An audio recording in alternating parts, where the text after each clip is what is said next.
Welcome to this module of Professor Messer's free CompTIA A+ certification training course on adapter cards.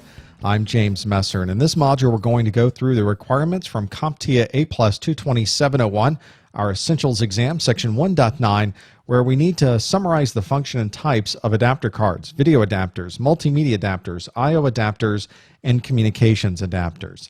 But before we get into the details of those adapter types, let's talk about what we would expect to see with the different adapter card architectures. If we start looking at the motherboard of our computer, we can see these slots that have been put on the computer. And the reason they're there is because our computers from the very beginning, we needed a way to modify and add and be able to customize the functionality of our computers.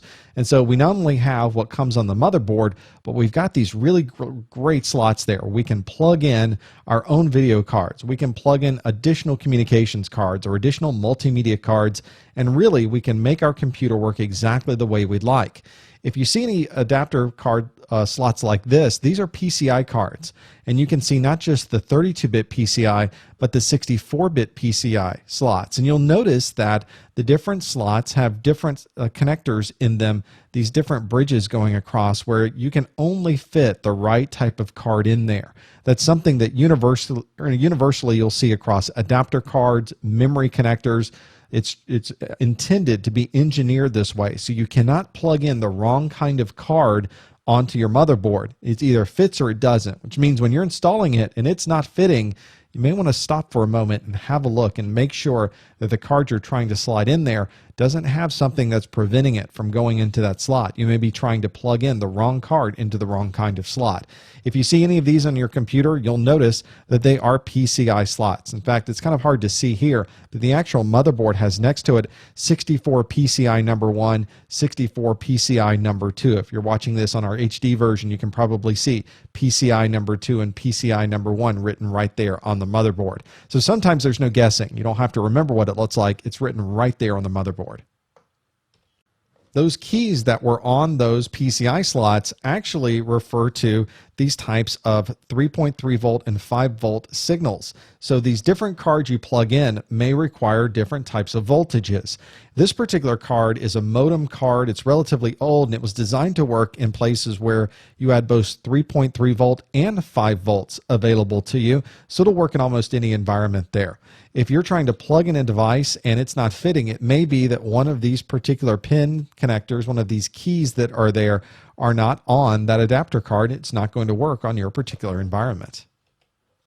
Here's a different adapter card. You see this one's a little bit longer. It's a 64-bit expansion card. This one is an Ethernet adapter designed for a 64-bit environment. It also works on 3.3 volt and 5 volt signaling pathways on the bus, so it will be powered through either. And it has this other keyway right here, this other spot.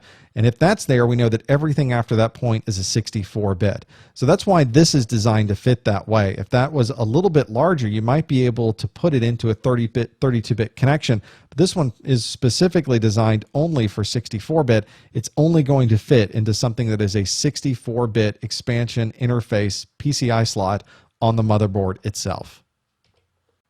When you start talking about installing video cards in a computer, you're talking about a video adapter. It's going to need a lot of throughput. Video requires high throughput and high capabilities. Most video cards themselves are very complex. They have their own CPUs and their own fans built right onto them, and they're going to need to transfer a lot of information to and from the bus. We knew early on we just weren't going to be able to use standard PCI cards to do that, and so the industry created a new type of video interface called an accelerated graphics port, or AGP. We usually don't call them accelerated graphics port. We almost call them an AGP card or an AGP port. These days, most motherboards are using PCI Express. It's a much faster throughput, and it's one that allows our video cards to be able to send a lot more information back and forth onto the bus of the computer. But occasionally, you'll run into some graphics adapters that are on some older systems, and they will require, or at least those motherboards will allow you to install an AGP card into them. Almost always there's video that's built into the motherboard, but if it has that AGP slot, we could buy an AGP compatible board here, plug it right into that slot, and get a much better throughput and a much better video experience. The motherboard connectors for those are usually labeled. You'll see right here, AGP connection. That's your AGP expansion slot. It looks a little bit shorter than a standard PCI. And again, you wouldn't be able to take an AGP and put it into PCI and vice versa.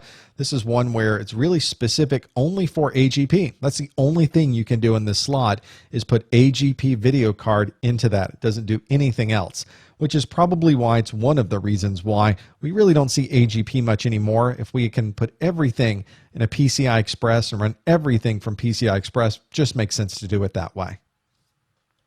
Here's a close-up of the AGP. One thing that's nice about this is not only do you have these very, very tiny little connections. Notice there's a lot of connections on here, not just the larger connections we're used to seeing, but they're all interlaced here with some smaller ones. It has to really fit in there just so. Because of that, a number of the high-end graphic cards and other adapter cards as well have these little hooks on them. And the motherboards will also have a place where you can put the hook on there so that the card will always stay in the slot. One of the problems that we've had through the years is that these expansion cards tend to pop out of the slots, especially if you ship them or you're moving them around a lot, or just the differences in the heat that heats them up and then they cool down and contract can occasionally have a card slide slowly out of one of those ports. But with this hook in place, it can't go anywhere. It's really installed quite well, and you're seeing that more and more on the cards that we have these days.